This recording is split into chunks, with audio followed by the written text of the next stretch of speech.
It's time for some more Wretched. I feel like this is a bottomless well of foolishness, and I just can't help myself from going back to it again and again. This time we have Atheist Objection. God doesn't exist. And the arguments are of exactly the quality you'll have come to expect from Todd Friel. Objection, Your Honor. I didn't know that you existed.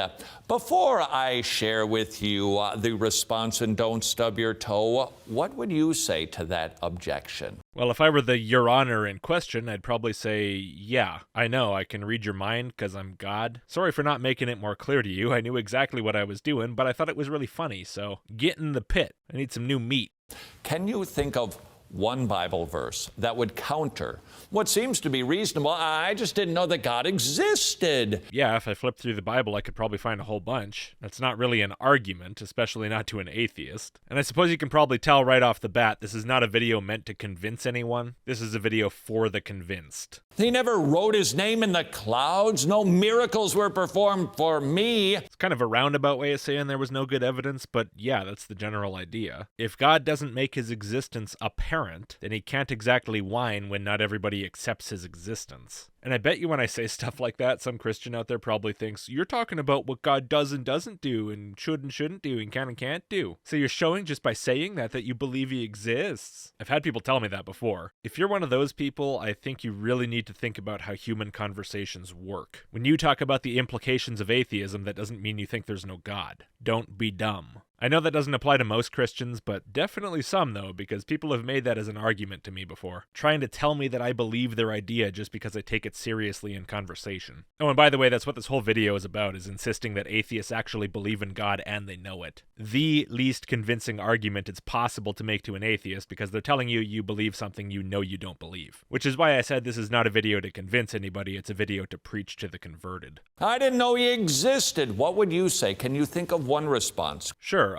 yeah, you did. Liar. Reason and logic and everything is based on the presupposition that God exists, so you presuppose that God exists. Can you think of two? The Bible says you just suppress the truth in unrighteousness. That's what you're doing. Can you think of three? You wouldn't act morally if you didn't believe in God. Morality means following God's laws. So you do believe in God. Could I encourage you to actually memorize 4 responses? Yeah, you can encourage whatever you want. Why? Why so much work? Well, my experience tells me when somebody says that to me and I respond with one biblical statement that counters that fallacious belief, they go, yeah, but what about, but I give them a second and a third and a fourth. It's like putting a nail into a board. You don't just tap it once. You got to hit a second time and a third time and a fourth time to drive it in. Yeah, one bad argument, that's not convincing. But if you hammer in a second bad argument and a third bad argument and a fourth bad argument, eventually that's got to add up to a good argument. I mean, that's what it's about, right? It's not about how good your arguments are. It's about how many you have. Just keep hammering them in. Eventually, the atheists got to deny what's in their own head and accept what you tell them they believe. May I encourage you to memorize these 4 responses to their objection? Yes, I already told you, encourage whatever you want to encourage. I'm not going to do it, but please go ahead. Here's the first from Ecclesiastes 3:11. Every human intuitively knows that there is an afterlife. See, we're only at the first argument so far, but already we have just tell the atheists they believe something they don't believe. It's entirely possible that deconverts from religions that believe in afterlives may have a tendency to keep on thinking in those terms because that's the way they were raised. Like the idea that there should be an afterlife, that it's bizarre that life would just end at the end. Not all, I think that goes without saying, but it probably is a thing. Even for lifelong atheists, there's probably some who think that way. We live in a culture absolutely saturated with this idea, so it would actually be bizarre if this didn't happen from time to time. But I'm going to take these things as arguments directed at me. You're telling me that I intuitively believe in an afterlife, and the answer is no. I've never believed in an afterlife. I think it's a ridiculous claim to make with no evidence. I'm open to the idea as much as I am to any other idea. You know, the Loch Ness Monster, alien abductions, every politician is an android, ghosts. You know, I'm open to hearing arguments in favor of this idea, but I don't just believe shit like this for no reason. I know you find that idea unfathomable, that someone might not presuppose all Christian beliefs. I mean, you do, right? And if you do it, that means everyone does it, because what seems obviously true to you must seem obviously true to everyone else. But no, And so for people like me, your argument fails immediately. But I'm sure it makes the Christians in your audience feel more secure in their beliefs, so who cares? God has put it into them when he knit them together in their mother's womb. Something inside that says, when I die, there's something beyond the veil, and that is why people fear death. No, as a matter of fact, the biggest complaint I get from atheists is what they fear about death is that there isn't something. Especially people who've recently deconverted out of religion, but even people who've been atheist for a long while. For some reason that I have a hard time understanding, but I guess I sympathize with, a lot of people find it really terrifying, this idea that there is no continued experience, there is no heaven, there is no anything, that it all just ends. That's not at all to say these people intuitively believe in an afterlife. What they believe in is life. They're used to going to sleep at night and continuing life in the morning. And the idea that one day that won't happen anymore, that life will just come to an end, is scary to them. They don't believe there's an afterlife, they just want to continue living. And you can use that to reason with somebody. Make it an organic conversation, not just a lecture, not just a sermon that isn't a two-way street. Reason with them. How do you envision that conversation going? Hello, atheist person. What do you think happens to you when you die? Well, I think that my experience ends, and it's very much the same as it was before I was born. No, you don't. Don't be silly. You believe there's an afterlife. No, I don't. Yes, you do. No, I don't. Yes, you do. No, I don't. Sounds like a great two-way street conversation. My friend, don't you have a sense that there's something that happens to us after we die? No. Yeah, you do. No, I don't. Yeah, you do. No, I don't. Okay, but really though, you can tell me. You do, right? No, I really don't. Yes, you do. Isn't that why we all kind of get the heebie-jeebies thinking about, what's that going to be like? Because we know that there is something there. Thinking what's going to be like. Dead doesn't feel like anything. I think dying feels like something, but being dead? No. I don't get that at all. Why would I? I'll be dead. If there's someone who is raised with the idea of an afterlife and they have difficulty understanding what it even means for life to end, then I can understand them being uncomfortable with the idea because they haven't really wrapped their head around it because they were raised religiously. But without those assumptions being put into your head originally, you don't really have that problem. Yes, you do. Will you stop it? You know that there is an afterlife. Why? Do you think you're going to convince me if you just repeat yourself enough? You remember when people used to make arguments for their positions instead of just insisting you already agree with them? To be honest, though, I kind of prefer it this way because it's much less effective. That's good for me. Because God put that into you, and that's why it's unreasonable for you to say, well, I didn't know. If he put that into me, he did a pretty piss-poor job of it, because apparently it fell right out again. Objection number 2. Response. This from the book of Romans. God has hardwired humans to innately know that he exists. This is the exact same argument over again, except instead of afterlives, it's God this time. This is different than the hardwiring of eternity in their hearts. Well, yeah, the noun changed. Beyond that, it's not different at all. He, in Romans 1, makes it clear over and over and over again. Say it enough times, maybe it'll come true.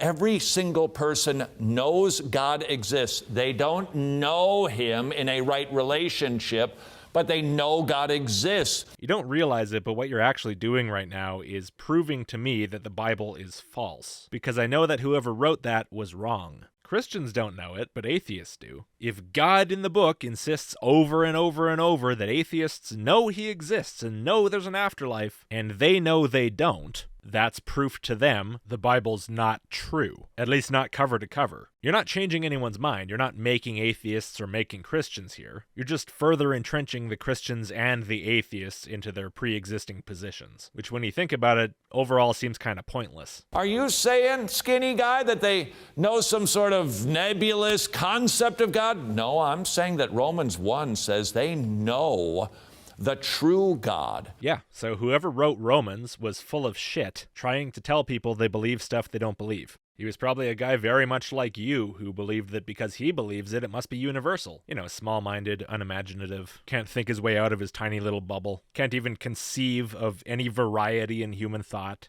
For my part, I'll say I believe you believe the things you say you believe. I can't really fathom why or how. It's a completely alien way of thinking to me. And you could just be lying. You could agree with me and not believe God exists. It's possible. That's the only way of thinking that I've ever experienced. So if I wanted to universalize my way of thinking, I would just assume that you don't believe God exists, because God's existence doesn't make sense to me, and so it can't make sense to you either. But I'm not going to pretend to be a mind reader, and there's so many of you guys, and you seem so sincere. You talk about this stuff all the time. All I can really do is take you at your word and believe that you believe what you say you believe. That courtesy only goes one way, but that's fine if I'm the only rational guy in the room. Oh well. And all of their efforts to build an idol are not because they're groping, trying to figure out what this God they know is like. No, they're building that idol to suppress the truth that they do know that he exists. Just to be clear, what idol are we talking about? I don't think you actually explain it, so just move on, I suppose. That should be hammer thump number 2. This is number 3. If that hammer's thumping anywhere, it's on your thumb. From Psalm 19, in creating the universe, God has made his presence inexcusably obvious. Right, so you look around the universe and you go, this is all very mysterious. I don't know how this happened, but that guy over there said it was God, and that sounds good, I guess. I guess I'll just believe that and stop trying to figure it out. That seems easy. And therefore, every atheist secretly believes in God. If there's a TV monitor, there is a TV monitor maker, day after day. I'll agree with you about TVs. There's every indication that TVs are made by corporations, which are made of people. Now show me the evidence that universes and matter and energy are created out of nothing by gods. I'm not just going to assume that. You actually have to present a reason. Show me equally good evidence that universes are created by someone, that we have that TVs are created by someone, and I'll believe you. Well, you see, corporations make televisions, and therefore rocks and quarks, TVs, don't you see? TV. He's completely brainless. This TV is actually broadcasting even when it's not on. It is shouting, "Somebody made me." Well, yeah, it's a bunch of unmade things, atoms, that were organized by humans according to a design that humans came up with into the form of a television. I'm aware that TVs are put together by people from pre-existing matter. They're not really created, they're organized. On the other hand, when it comes to matter and energy, there's no indication that they even can be created. There's a lot of different directions these kind of arguments can take, but let's start with that. Before we even get to how they were created, who created them, let's start with if they even can be. Show me a situation where conservation of energy doesn't apply. And once you show me that, once you show me that energy can in fact be created, show me that it was. Prove it. And once you do that, show me how it was. You act as if proving all those things is equally trivial as proving that humans organize matter into televisions. It's not. These are wildly different claims. Obviously, people organize matter into different objects. You're talking about the creation of universes and the creation of energy from nothing. I don't even know if that's possible. As a matter of fact, I suspect it might not be. And I certainly don't know that it's possible for any living, thinking entity to do it, much less exist outside the universe absent matter and energy with no brain and no way for consciousness to even work, and no mechanism by which to create universes other than speaking words. I don't even know what speaking a word means outside that context. When has anyone observed anything like any of this? The question of the universe bears no resemblance in any way to the question of putting together a television set. So don't try to slip this truly awful analogy past me. I'm intricately designed. This couldn't have happened by accident. That's exactly the sermon that creation is preaching. No, that's the sermon you're preaching. God of the Gaps is your argument, not the universe's. Therefore, if you claim, I didn't know that God exists, it's simply because you have made yourself, forced yourself to be mute and not listen to the sermon that God has been preaching. If you make yourself not able to hear, you're making yourself deaf, not mute. Hammer thump, what's it called when you bang? Hammer bang number. I don't want to get all home and gardeny on you. You've never hammered in a nail in your life, have you?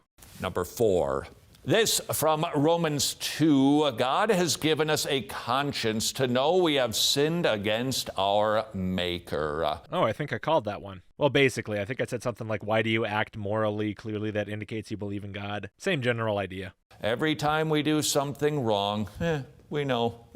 Yeah, every time you do something that your instincts or your society deem to be wrong, you feel that you did something wrong, because humans are social animals who evolved to live in a society, and as a result, it's obviously a major component of our psychology. In our situation, it would be utterly bizarre if it were otherwise. And of course, you take this basic natural fact about our species and you say, aha, see, therefore God.